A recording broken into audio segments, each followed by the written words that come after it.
Welcome back to Just Chattin', and this is the series of videos we do on Thursday and Sunday evenings just for our own entertainment.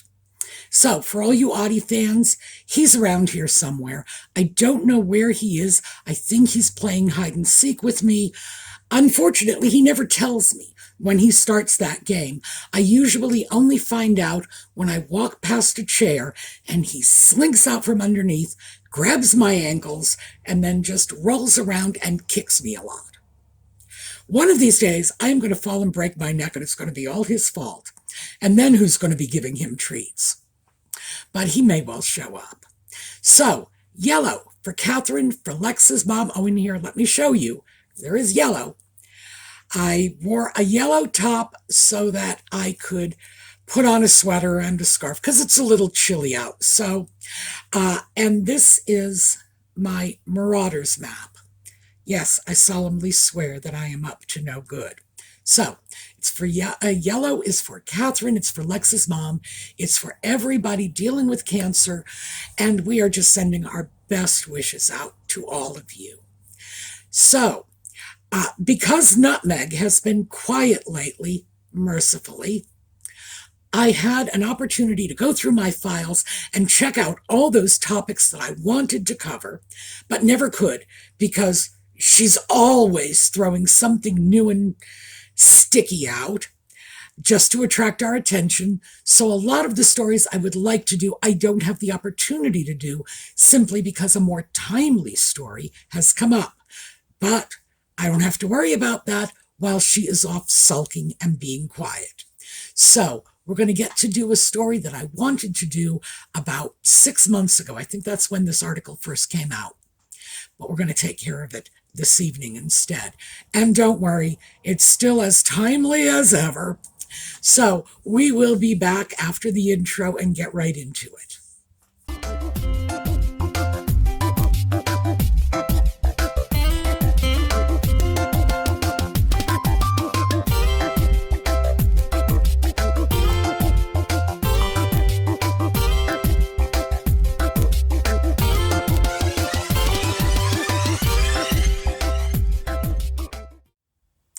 So, the article I have for you appeared in She Knows, and I believe it was March 2024. So, as you can see, the article is 6 months old, but it's still timely in that this is a timeline, a chronology, which they presented backwards for some reason. Don't quite understand that. But then again, given everything else they've presented in this article, the mere fact that it's in reverse chronological order is relatively minor. So I thought we would take a look at it. The article is long. It's an 18-minute read all by itself, meaning very limited time for commentary. Frankly, not enough time for commentary. So what I've done is I have picked out the passages that in particular caught my attention. However, because I'm not reading you the full article, it is in the video notes. So there's a link there. Go check it out for yourself. I do not take things out of context. That is a point of pride with me. So I am going to show you the screenshots so that you can see I'm not distorting this in any way. But I thought we would look at this because this is the gospel according to Montecito. And I found it interesting, and I also found it very enlightening. But we'll get on to that as we move into the article. So let me start with a bit from the intro.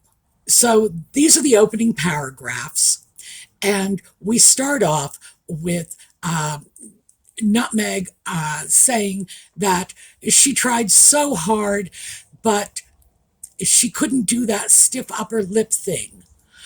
I really tried, but I think that what that does internally is probably really damaging. That was the first thing that really pushed my buttons, because that stiff upper lip attitude is what got the Brits through 2 world wars, the Great Depression, the abdication crisis. I mean, and the list goes on. This is part of the British personality as a nation. And I don't think that the British people are either damaged or damaging. And I think if Nutmeg really wants to see what damaged and damaging looks like, all she has to do is stand in front of a mirror. And given the fact that I'm sure that's her favorite place in the world to be, I'm sure it presents no hardship for her. So, Nutmeg, mirror, go do. Let's continue. So the article goes on to say, to help sort out the confusion, we've put together a complete timeline following all the transgressions, note that word, transgressions, on every side of the feud that reportedly began in 2018. Transgressions on either side. Well, here's the first problem that we face when we look at this. One side is not talking, and the side that is talking is lying. So what they are putting together is a fictional timeline. And this is just Nutmeg and the Sock Puppets' version of reality, their story with no rebuttal and not even the vague attempt at objectivity. So, my water was boiling at this point because some of it is just completely outrageous. Now, they did this in reverse chronological order. I don't know why. Of course, I don't know why they put together any of the stuff they did, let alone reverse chronological order, which I think anyone would find counterintuitive, but who knows, maybe they thought it was artistic. So let's take a look at March 2024. So Prince William and Harry both addressed the Diana Legacy Awards. William agreed to attend in person if Harry's Zoom appearance only began after he departed the building. Very interesting, I think, because that's not the way I heard it at the time.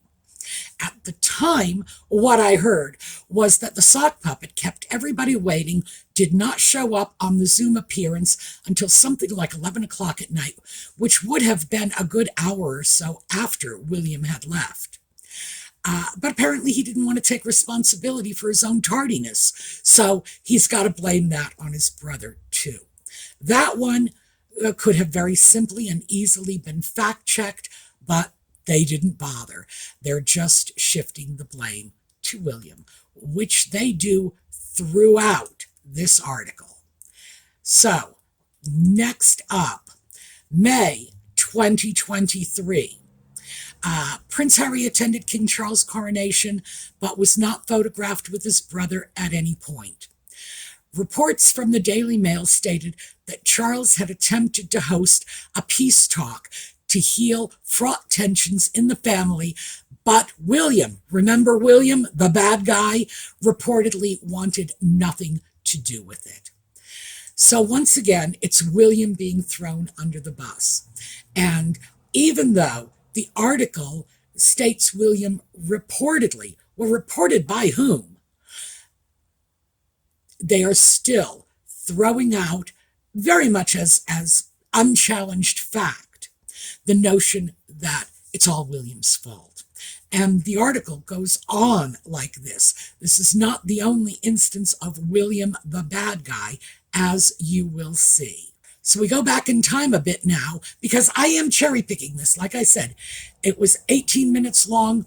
We're getting the haiku version. August 2022, rare cover story with The Cut magazine. Nutmeg complains about the Royal Rota. Why would I give the very people that are calling my children the N-word a photo of my child before I could share it with the people that love my child? You tell me how that makes sense, and then I'll play the game. Beautiful grammar, isn't it? Honestly, I was shaking my head through the whole thing. The fact is, that's not how the Royal Rota works. As we know, and how do we know this? Because Catherine posts photos of her children all the time. I love those photos. I've made slideshows of those photos.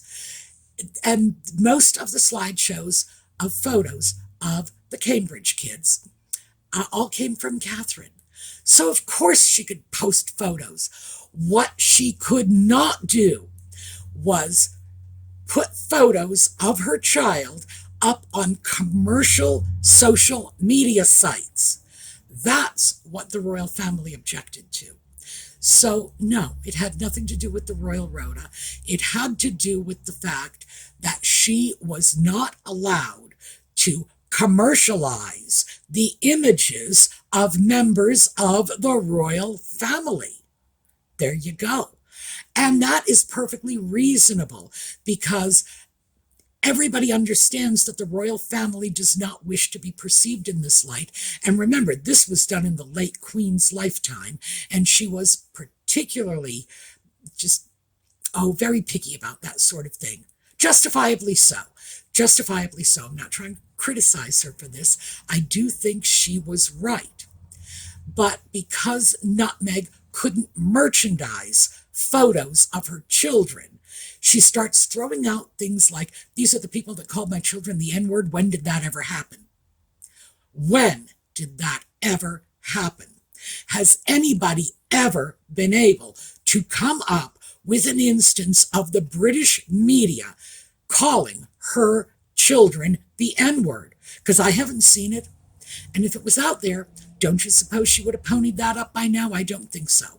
So we have, oh gosh, it's like lies within lies. It is like the smelly onion of lies here. But we're not done yet. Let's continue. So March 2021, and this is the Oprah interview. Meghan set the record straight. I'm going to repeat that. Meghan set the record straight about the wedding incident with Kate, sharing that Kate was the one who was upset about the flower girl dresses, which made Meghan cry rather than the reversal spun in the media. Set the record straight, did she? No, actually, she didn't. She certainly didn't. That is Nutmeg and the sock puppet, because he repeated that story in Spare. That is their version of events. That is not the version of events that has been. And these disclosures go back to 2018, the time of the wedding. That's not the version that people who witnessed the events said. So, no. But again, just the phrasing of that saying that Nutmeg set the record straight. No, she didn't. She told her version of events. But that shows the inherent bias in this article that, no, she set the record. She did not. She did not. She simply piled lies on lies. But it continues. The couple revealed that Archie was treated differently than other royal grandchildren, as he was not granted a title at birth or security protection. And they shared that there were discussions within the palace about Archie's skin color, and they were not going to say who it was because it would be damaging for them. No, they just threw it out there that everybody was responsible and let the general public pick and choose. A very interesting game, pin the tail on the racist. That was an appalling thing to do. Absolutely appalling, because it smeared the entire family, the innocent along with the allegedly guilty. But certainly people, Nutmeg and the sock puppet, knew for a fact to have nothing to do with this, were tarred with the same brush. And as we know, the putative child Archie was not entitled to a prince title, and we know he was offered the title of Earl of Dumbarton. But Nutmeg refused it, allegedly saying, no child of mine is going to be called dumb. Oh, I got news for you, hon. That's probably the least any child of yours will be called in years to come. Just look at the genetics. So, we are going to go on to the next. So now we're going back to November 2020. And the sock puppet wants to have a wreath presented on his behalf on Remembrance Day. And a source told the publication that he understands he doesn't have the same formal role in the family as he used to, but he was saddened and disappointed by the decision. And then the prince, who served 10 years in the British Army, yes, playing video games, instead visited the Los Angeles National Cemetery with Meghan to lay flowers on the graves of 2 Commonwealth soldiers to show his respect. Yeah, remember that? They closed down the cemetery so that grieving families could not access the graves of their own loved ones, so that they could go in and use the graves of 2 perfect strangers for their photo op. That was a horrifying event. Now, to the first paragraph, he was disappointed that he didn't get to put a wreath. You don't put personal wreaths on Remembrance Day. The wreaths are placed by the members of the royal family on behalf of charities or organizations or branches of the military. They've got a whole laundry list of Remembrance Day wreath layers. So, yeah, this is all very formalized, but there's no room in this for anyone to say, I would like you to lay a wreath for me, because they're not personal wreaths. These wreaths are symbolic, they're organizational, they're institutional. This is not, it's not about you, Harry. So I guess that's the bottom line. But apparently he was determined to make it about him. So he hijacked a couple of innocent graves and decided no one else got to see their loved ones so that he could have the photo op. So next up, we have a bit, and this is about the sock puppet's version of what took place at the Sandringham Summit, and most of this is coming from Spare. So Harry was initially presented with a few options, and he says it became very clear very quickly the goal was not up for discussion or debate. In other words, his goal, if you'll recall, was leaving the royal family but being half in and half out. We want to have all the cushy little fun, high-profile events, but we want to make money and merch our family on the side. So, yeah, the Queen said no.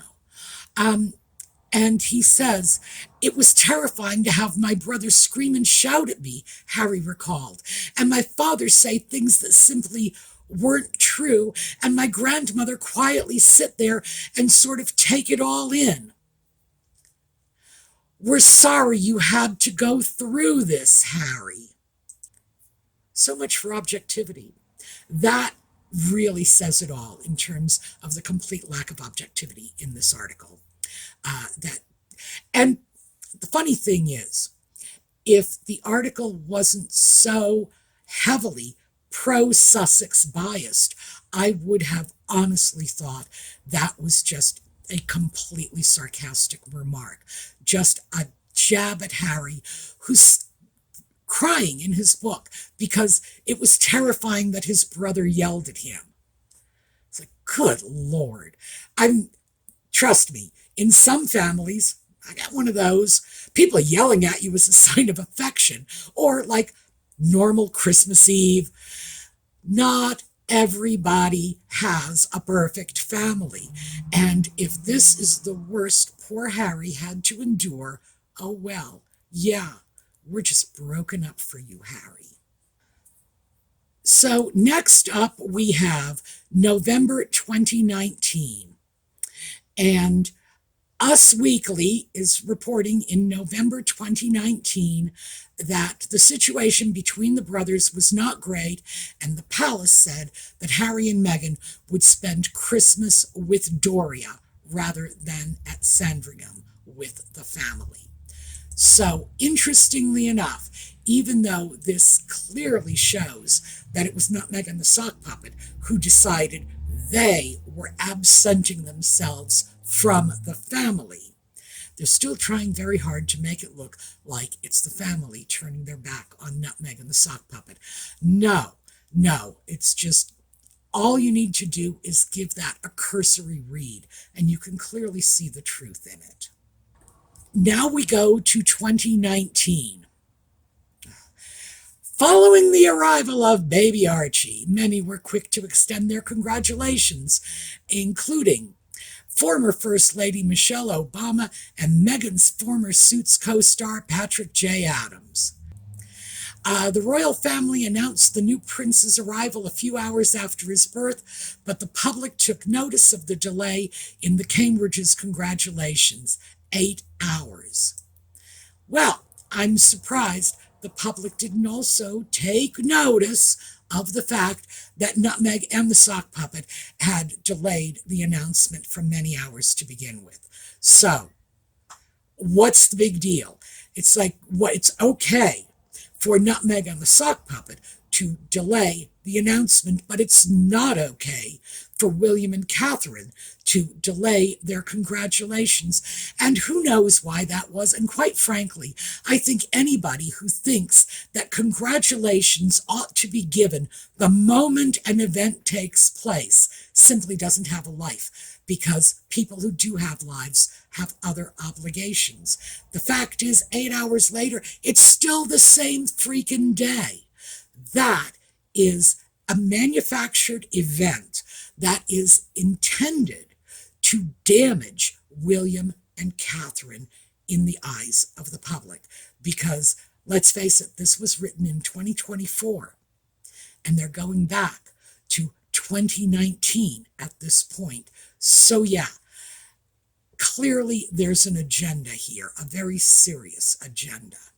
So let us continue. So sometime in 2019, the sock puppet alleges that his brother hit him. And of course, that has to go in here. But do keep in mind, that was something that has only ever been reported by one person in one source, and that was the sock puppet himself in Spare. But people are simply resurfacing this as if it's gospel. And the problem is, no one's ever heard William's side of the story. He's never spoken out about this. So we don't know if it ever even actually took place, or if this is simply another one of the sock puppet's manufactured events. So we get to finish up with my favorite. May 2018. So, in Prince Harry's upcoming tell-all memoir, the royal talked about the May 2018 disagreement between Markle and the Princess of Wales ahead of the Sussexes' wedding, page 6 reported. According to the royal, Middleton was dissatisfied with Princess Charlotte's dress for the occasion, adding that the little one burst into tears when she tried it on. When Markle suggested for her to bring to her tailor, well, that's what it says, Middleton said it wouldn't be sufficient and that it needed to be completely remade instead. Though Middleton eventually caved and had the dress altered, Harry later found Markle in tears on the floor following the altercation. The following day, he recalled, Middleton apologized and brought over flowers and a card. There you go. So, what is it? Did Catherine, in fact, apologize? If she did, why did Nutmeg decide to resurface this in the Oprah interview? Why did the sock puppet choose to resurface this in Spare? Ordinarily, when someone apologizes, they say they're sorry, and if it's a legitimate apology, and if they bring flowers, I'm thinking it's a legitimate apology, it should be over and forgotten. But no, it doesn't matter if Catherine apologized. And by the way, I'm sure Catherine did apologize. I'm equally sure, because of the independent corroboration, that it was not Catherine's fault. So I'm pretty sure she did apologize and bring flowers. I don't doubt that. So why is she being beaten by this absurd allegation over and over and over again by the very people who claim she apologized? Well, if she apologized, why are you dragging it through the mud again? The reason this is my favorite is because I sew. And I took a very good look at that horrific excuse for a dress that poor little Charlotte had to wear. Now, keep in mind, Princess Charlotte is a beautiful little child who is one day, in the fullness of time, going to become the Princess Royal of the United Kingdom. Anne's title will devolve to Charlotte, as I say, in the fullness of time. So this little girl, in a very public and wildly expensive event, was forced to wear a dress that clearly did not fit her. That dress is at least 2 sizes too big, and it very clearly could not have been reduced to fit her. There's only so much you can do. But I took a close look at it. The hems were top-stitched. I swear to God. Look for yourselves and see that the hems were top-stitched, machine stitching. They were not even double turned because you can see the loose threads from the hem of the skirt. And it wasn't just the hem of the skirt that was machine top-stitched.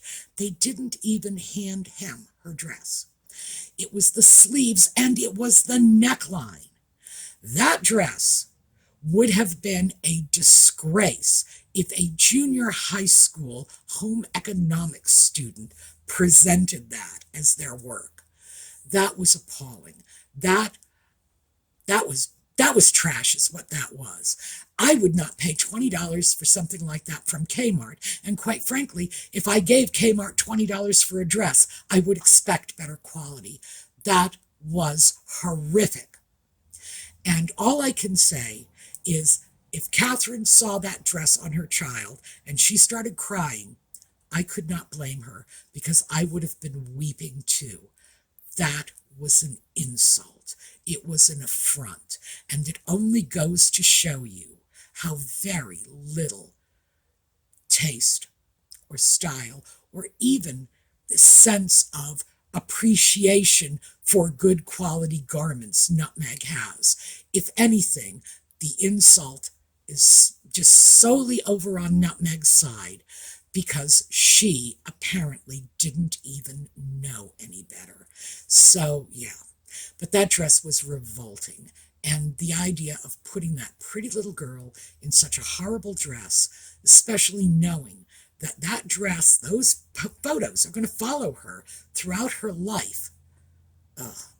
So, yeah, I have no problem with somebody sobbing over that dress. I would have sobbed over it too. I look at it now and I think to myself, the couturier house who produced that dress should be hanging their heads in shame collectively. And I don't know, I got to figure out who it was because I certainly won't ever buy anything from them. If that's the kind of work they produce for a royal wedding, I don't think I'm going to get anything better at Neiman Marcus, so yeah. All right, so that one ticked me off, and like I say, it's because I sew and because I recognize how very badly made that dress was and how anyone in their right mind would have reason to complain about it. So this is what I've got for you, and it's just hitting the high points of this timeline article. But this, don't lose sight of the fact that that was this year. This is a 2024 rehashing, and we all know that all this information came from the Sussex camp because the other side of the royal family, they're not clapping back. They're not responding. They're not playing tit for tat. They are being quietly dignified and dignifiedly quiet. So, no. One-sided story, and it's yet another event to force Nutmeg and the Sock Puppets' ridiculous version of reality down our throats. So I hope you enjoyed this one. We are going to take a look at one of my favorite slides on the way out. It's going to be the Cambridge kids, because once again, just to show the royal rota does not control the photography of royal children. So stick that in your pipe and smoke it, nutmeg. I hope you all have a terrific week. I hope to see you back next time. And in the meantime, have a terrific day.